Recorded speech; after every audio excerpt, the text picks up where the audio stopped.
इस्तिखारा का नाम हम कई बार सुनते हैं, लेकिन ये क्या है, कब किया जाता है, उसका मकसद और तरीका क्या है, इस बारे में लोगों में क्या गलत फहमियां आम हो गई हैं। आज हम इन तमाम बातों पर चर्चा करेंगे। इस्तिखारा अरबी जबान का शब्द है। इसका अर्थ होता है खैर और भलाई चाहना, और इसकी डेफिनेशन ये है कि जायज कामों में या ऐसे दो जायज कामों में जिनमें कंफ्यूजन हो, अल्लाह ताला की मदद चाहने को इस्तिखारा कहते हैं। यानी यह काम करें या न करें, या इन दोनों में से कौन सा काम करें, इस कंफ्यूजन को दूर करने के लिए अल्लाह ताला से मदद चाहना, ताकि वह कोई संकेत दे कि हमारे लिए क्या बेहतर है। इसी को इस्तिखारा कहा जाता है। इस्तिखारा का मकसद अपना मामला अल्लाह ताला के इल्म और कुदरत के हवाले करना है कि अल्लाह ताला अपने इल्म के मुताबिक खैर और भलाई का फैसला करेगा और अपनी ताकत के मुताबिक उस काम के लिए रास्ते खुले और आसान करेगा। साथ ही उसके लिए जरूरी असबाब भी पैदा करेगा, और जो काम अल्लाह के अपार यानी लामहदूद इल्म और कामिल कुदरत के हवाले कर दिया जाए, उस काम में सफलता मिलने में कोई शक ही नहीं रहता। इस्तिखारा करने का सिंपल और आसान तरीका यह है कि मकरूह वक्त के अलावा किसी भी समय, चाहे दिन में हो या रात में, 2 रकात इस्तिखारा की नीयत से नफल नमाज पढ़े।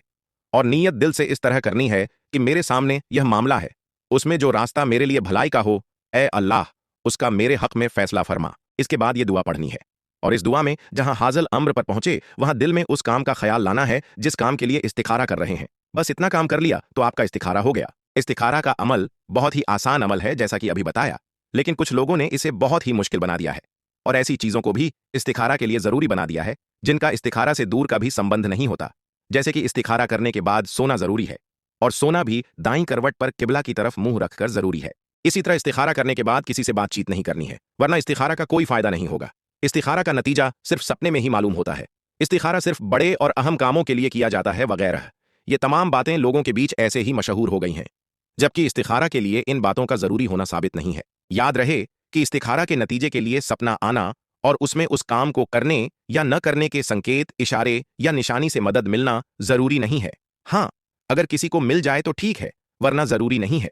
इस्तिखारा का नतीजा इन 2 चीजों से भी मालूम हो सकता है।